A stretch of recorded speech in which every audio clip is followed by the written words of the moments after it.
number is greater than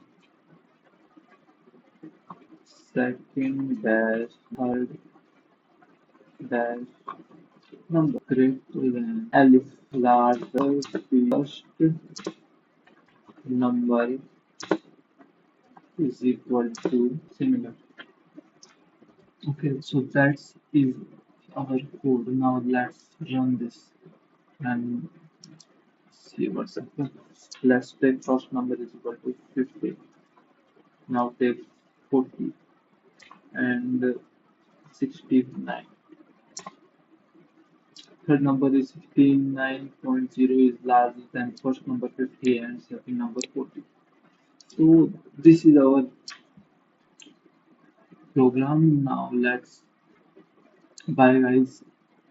We will do our next program in next video. Bye.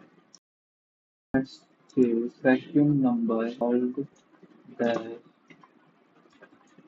number is and first the number is greater than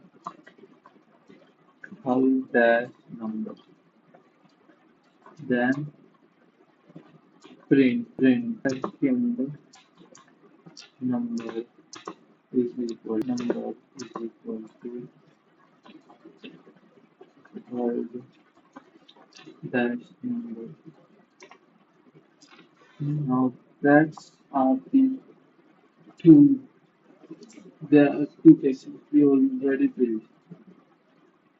Now also one case. Let's write that case. Our previous program is larger of three numbers and this is smallest of three numbers. So there is simple logic.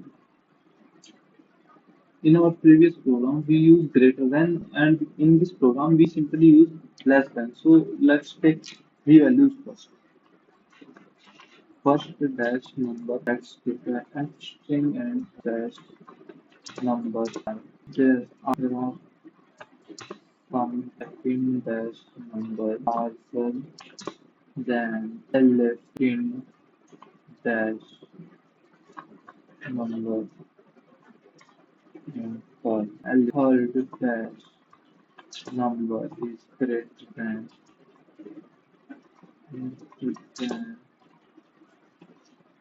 first dash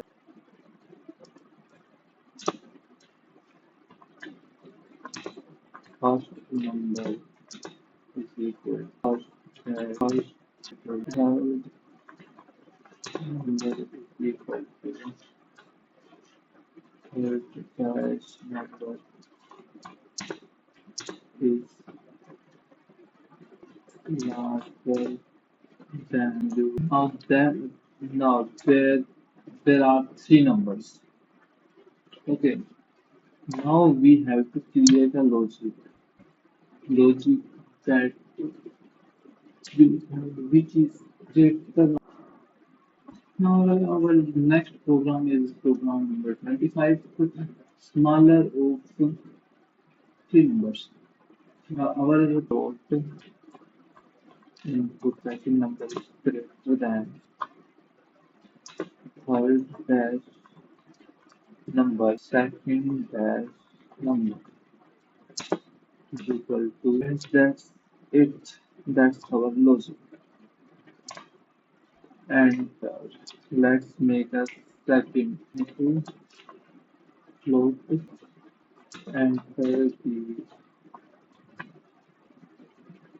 second number first dash number is first number and second number is equal to insert the third number. Now let's third number. Third dash second dash number. If second number and print